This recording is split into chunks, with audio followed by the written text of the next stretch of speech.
제15가 죽은 나무에 봄은 없다. 우리가 구원의 내용을 생각하다 보면 자연 현상을 통해 깨달을 수 있는 점이 있습니다. 겨울에 보면 나무들이 다 죽은 것만 같습니다. 어느 나무가 살아있는 나무인지 어느 나무가 죽은 나무인지 알 수가 없습니다. 봄이 되어야 비로소 죽은 나무와 산 나무를 구별할 수 있습니다. 봄이 되어도 싹이 나지 않는 것은 그 나무가 죽어있기 때문입니다. 살아있는 나무는 살아있기 때문에 싹이 나고 꽃이 핍니다. 구원에 대해 생각할 때 우리가 제일 먼저 기억해야 될 점이 바로 구원에 대한 확신입니다. 구원의 감격이 자신의 노력에 의한 결과냐, 아니면 살아있기 때문에 그런 반응을 하게 되는 것이냐 하는 점입니다. 이것은 그 나무가 살아있다는 것을 전제로 한 다음에야 봄에 싹이 나고 꽃도 핀다는 것과 마찬가지입니다. 나무가 죽어 있다면 어느 계절이든 싹은 나지 않습니다. 그러나 우리는 다음과 같은 오해를 종종 하게 됩니다.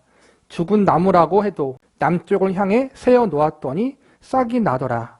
어떤 비료를 주었더니 꽃이 피더라며 이야기하는 것들입니다. 이들은 싹이 나고 꽃이 피는 조건을 무슨 걸음을 주었느냐, 어느 쪽을 향해 서 있느냐는 것에 둡니다.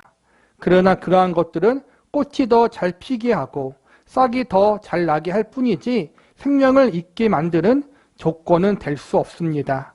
구원의 문제에서도 이 부분이 잘 정리되어 있지 않다면 매우 혼동됩니다. 성경에 이것에 대해 잘 설명하고 있는 구절이 있습니다. 요한복음 3장을 봅시다. 바리새인 중에 니고데모라 하는 사람이 있으니 유대인의 지도자라.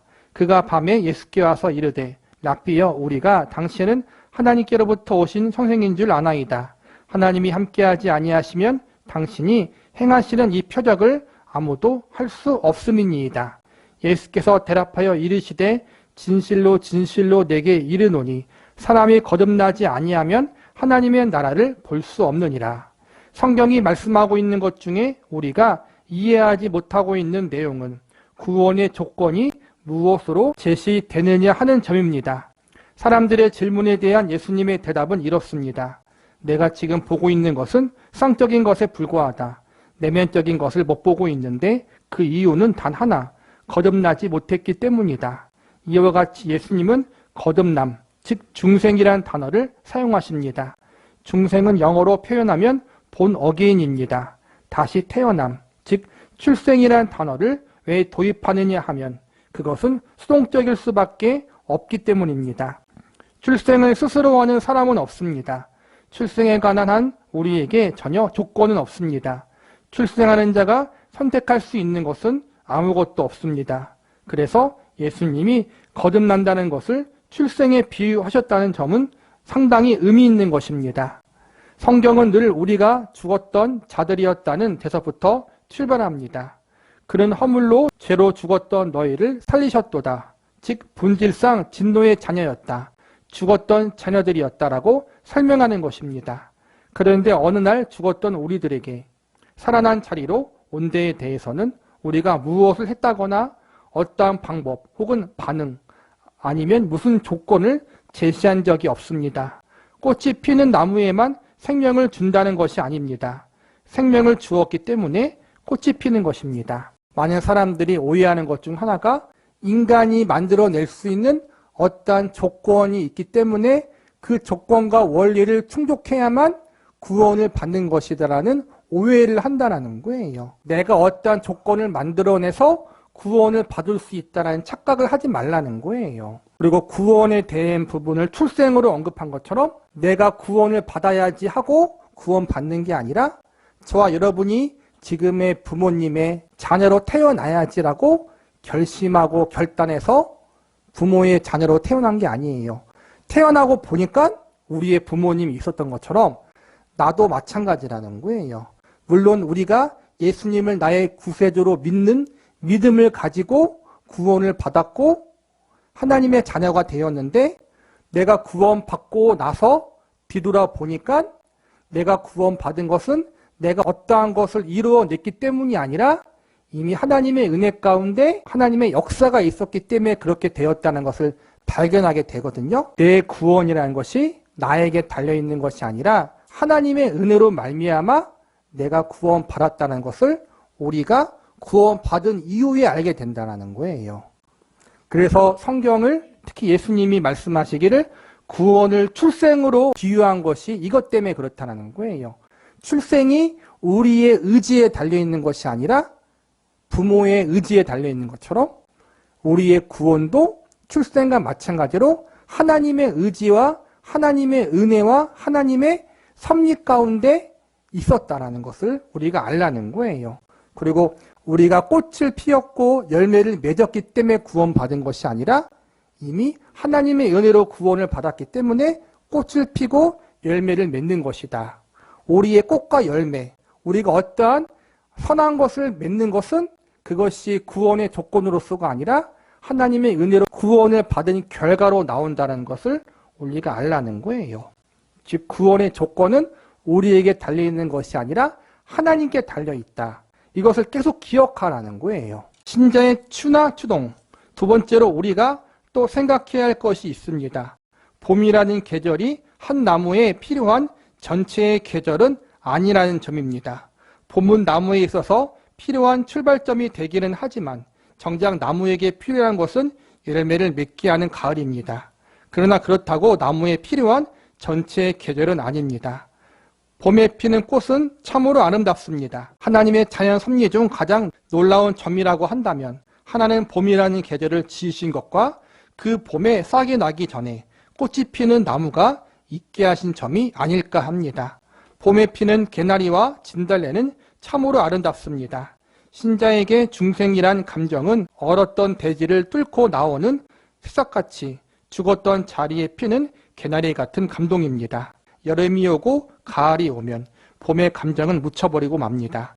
이것은 그 감동이 약화된다는 뜻이 아니라 이 감동이 묻힐 만큼 그 이후의 감동이 압도적이고 더 풍성하다는 말입니다. 아마 계절 중에 가장 놀라운 계절이 있다면 여름일 것입니다. 생명이 가장 큰 힘이 낼 수 있는 계절이 여름이기 때문입니다. 가을에는 모든 생명력이 결실을 맺습니다.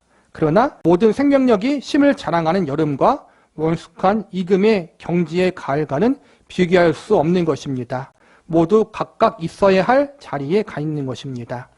우리의 신앙생활을 지금 계절에 비유하고 있는데 봄에는 싹이 나고 꽃이 피고 여름에는 더 풍성하게 자라고 가을에는 열매를 맺는 것처럼 우리의 신앙생활에도 과정이 있다는 거예요. 우리가 하나님을 믿지 않고 불신자로 있었을 때가 겨울이라고 상징하면 우리가 예수님을 믿고 구원의 감격을 입는 때가 봄이라고 할 수 있어요. 예수님으로 말미암아 구원의 은혜와 구원의 감격이 있는 시기는 꽃이 만발하는 그러한 아름다운 시기라고 할 수 있다는 거예요. 그런데 꽃이 피는 아름다운 봄의 계절만 있는 게 아니라 여름이 있고 가을이 있는 것처럼 조금씩 더 나가야 할 부분이 있어요. 구원의 감격 하나만으로 우리가 신앙생활을 하는 것이 아니라 구원의 감격을 받은 우리들이 이제는 성숙을 향해 나아가는 과정이 또 필요하다는 거예요. 그렇게 하나님이 우리를 한 걸음씩 인도해 나간다는 거예요.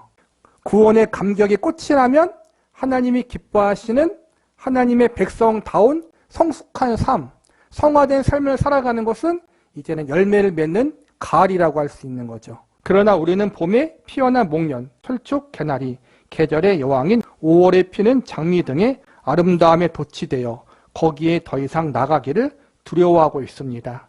구원을 얻은 후 그 다음 단계에 대한 설명이 거의 없는 것이 우리의 현실입니다. 대부분의 신자들은 싹이 나게 하고 꽃이 피게 하는 데만 매달려 있지 그 자신이 얼마나 풍성해져야 하는지에 대해서는 아직껏 생각도 관심도 전혀 없습니다. 그 부분에 대해서는 꺼내놓을 아무것도 가지고 있지 않습니다. 우리는 언제나 봄을 과찬한다라는 말이 있습니다. 봄은 우리에게 계절의 여왕이므로 불리우고 있지만 생각해보면 사실상 봄 날씨는 좋은 적이 별로 없습니다. 늘 비가 오고 흐리거나 또 바람이 붑니다. 맑고 화창한 따뜻한 날이 별로 없습니다. 그럼에도 불구하고 우리가 봄을 과찬하는 것은 겨울 이후에 오기 때문일 것입니다. 실제로 좋은 계절은 수학의 계절인 가을입니다. 날씨도 가을만큼 좋은 계절은 아마 없을 것입니다. 우리의 신앙생활도 이와 마찬가지입니다. 신앙의 봄인 중생 때의 기쁨과 그때 갖는 감격에 대해 우리는 너무 과찬하고 있습니다.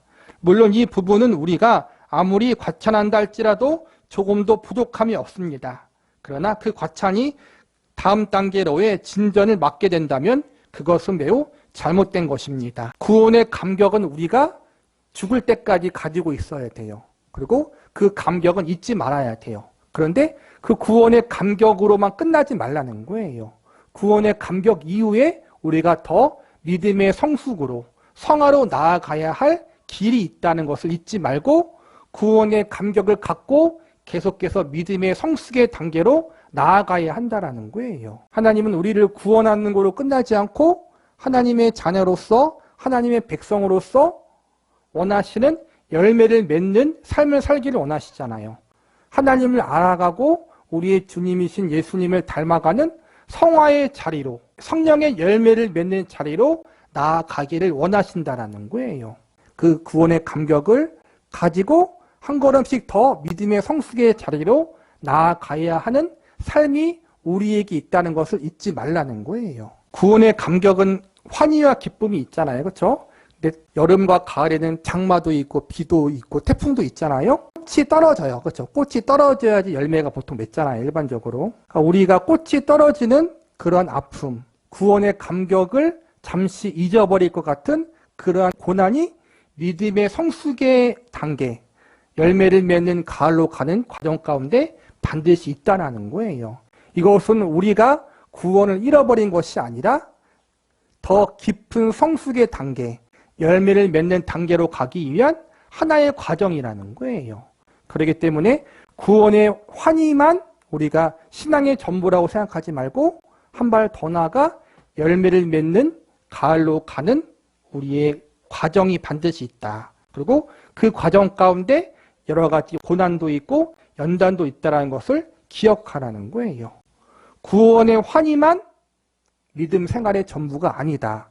이것을 기억하라는 거예요. 또한 생명의 시기를 넘어 열매의 계절이 있다는 것을 인정한다 하더라도 한 가지 주의할 것이 아직 남아 있습니다. 그것은 다 동일한 꽃이 피고 다 동일한 열매를 맺는 것은 아니라는 사실입니다. 다른 꽃이 피고 다른 열매가 맺히게 됩니다. 각기 다른 꽃이 피고 다른 열매가 맺히는 것입니다. 채송화는 채송화대로, 장미는 장미대로, 민들레는 민들레대로 각자 합당한 위치에서 그 나름대로의 아름답고 또 각자의 특색대로 열매를 맺게 됩니다. 우리의 신앙생활도 꼭 같습니다. 어떤 이는 채송화로, 어떤 이는 장미로, 어떤 이는 민들레로 각각 부름받았습니다. 각자가 이 사실을 깨닫고 자기의 위치에서 자기만이 할 수 있는 일을 해야 합니다.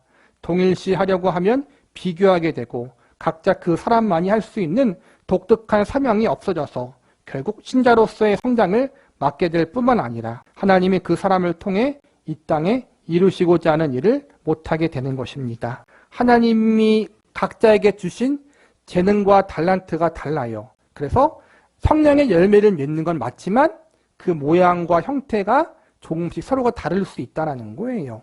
더 비교하지 말고 어떤 사람은 이렇게 하나님이 쓰시고 어떤 사람은 저렇게 쓰시기도 하고 어떤 사람은 우리의 눈으로 볼 때 조금 더 유명하게 쓰시기도 하고 어떤 사람은 참으로 보잘것없이 쓰시기도 하시고 유명하게 쓰시든지 평범하게 쓰시든지 보잘것없게 쓰시든지 전부 다 하나님이 쓰시는 것이기 때문에 우리는 불평을 갖거나 불만을 가질 필요 없이 내게 주어진 자리에서 내가 가진 재능대로 내가 가진 달란트대로 우리가 하나님 앞에 충성하고 하나님께 순종하며 나아가면 된다는 거예요.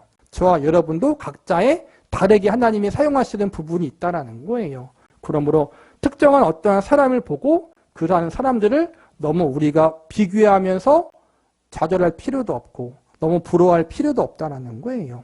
하나님은 지금 이 자리에서 우리를 부르셨어요. 부족하면 부족한 대로, 연약하면 연약한 대로 우리가 하나님 앞에 나아갈 수 있다는 거예요. 예수님께서 이 땅에 오신 목적은 두 가지입니다. 생명을 주시는 것과 더 풍성히 얻게 하시는 것입니다. 이 두 가지 중 전자는 싹 틔우고 꽃을 피울 수 있는 근본적인 조건으로서의 생명입니다. 그리고 후자는 그 생명이 점차 꽃을 피우고 열매를 맺도록 하는 것입니다. 예수님이 이 땅에 오신 목적은 생명을 주시기 위해서, 즉 저와 여러분을 구원하기 위해서고, 또 하나는 그 생명을 주신 후에 우리를 더 풍성하게 하시려고 하신 거란 말이에요. 이 풍성은 우리의 믿음이 더욱더 성숙해지고 하나님이 원하시는 성령의 열매를 맺는 삶을 살 수 있도록 우리를 이끄시기 위해서 오신 거란 말이에요. 즉 구원과 성화를 위해서 예수님이 이 땅에 오셨다는 거예요. 저와 여러분이 예수님 안에서 우리가 구원의 확신과 구원에 대한 감격을 가지고 또 한 발 더 나아가서 이제는 예수님을 알아가고 닮아가는 성화의 자리에까지 더 깊이 나아갈 수 있기를 기도하고 간절히 간구할 수 있기를 바라겠습니다.